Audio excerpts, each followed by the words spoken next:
Dobrý deň, dámy a páni. Kto ma pozná, vie, že zvládnem veľa, ale to, čo som videl dnes, je absolútne cez čiaru a môžem povedať, že mi je z toho na zvracanie.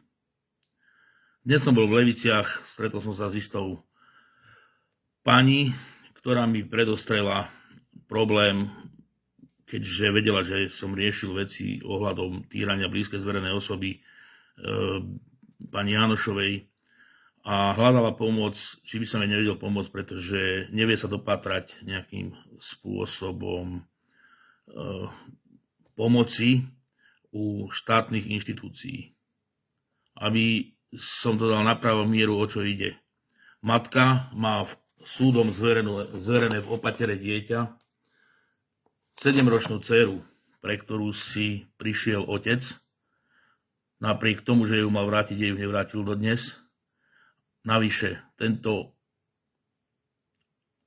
občan, alebo ja ho ani nechcem nazvať, že otec, alebo človek, si vo vani, kde sa hrala malá s hračkami, nahatý urobil video, kde si s prepáčením honil vtáka a poslal ho matke dieťaťa. Počujete dobre.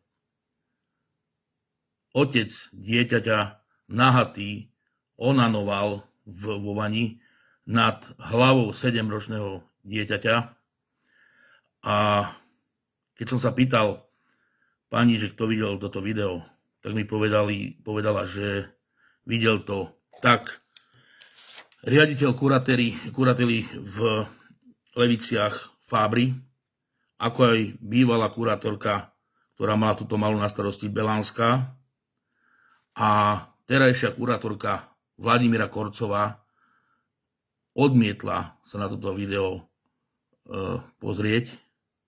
Jednoducho tá, ktorá má zastupovať práva detí, ktorá má zabezpečovať ochranu maloletých, ktorá má riešiť výchovné problémy, ktorá má riešiť zneužívanie alebo týranie detí, odmietla v tejto veci konať a povedala, že ona nebude toto riešiť, že právo na styk s dieťaťom má aj otec. Dámy a páni, ja som dnes sedel s právnou zástupkyňou tejto pani, ktorá sa na mňa obrátila, a dohodli sme sa, že budem takisto zastupovať túto pani, tak ako aj pani právna zástupkyňa. No a počnú zajtrajškom. Podávam trestné oznámenie na generálnu prokuratúru.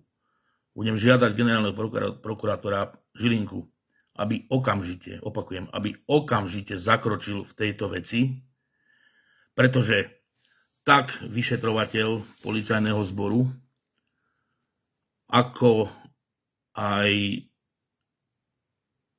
kurátori povedali, že pokiaľ nie je dokončený trestný čin, tak nemôžu konať. Počujete dobre. Takže sa čaká, pokiaľ tento feťák, ktorý má dlhodobo problémy s drogami, znásilní 7-ročné dieťa, alebo je niečo iné urobí, a potom začnú konať.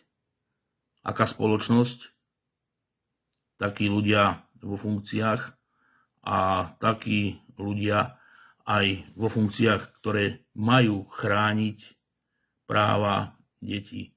Dámy a páni, je mi na zvracanie z tohto všetkého. Samozrejme, že vás budem informovať, ako táto kauza pokračuje. Ja zajtra ráno pôjdem na kuratúru do Levíc a budem chcieť hovoriť s pani kurátorkou, pretože nie je mysliteľné, aby takýto človek mal pri sebe dieťa, robil si videá, ako nad ňou onanuje, celý nahatý vo vani, a tieto videá rozposielal kadetade. Takže toľko k dnešnému dňu a k tomuto prípadu, a samozrejme, že zajtra o tom, ako som pochodil, vás budem informovať. Prajem vám pekný deň.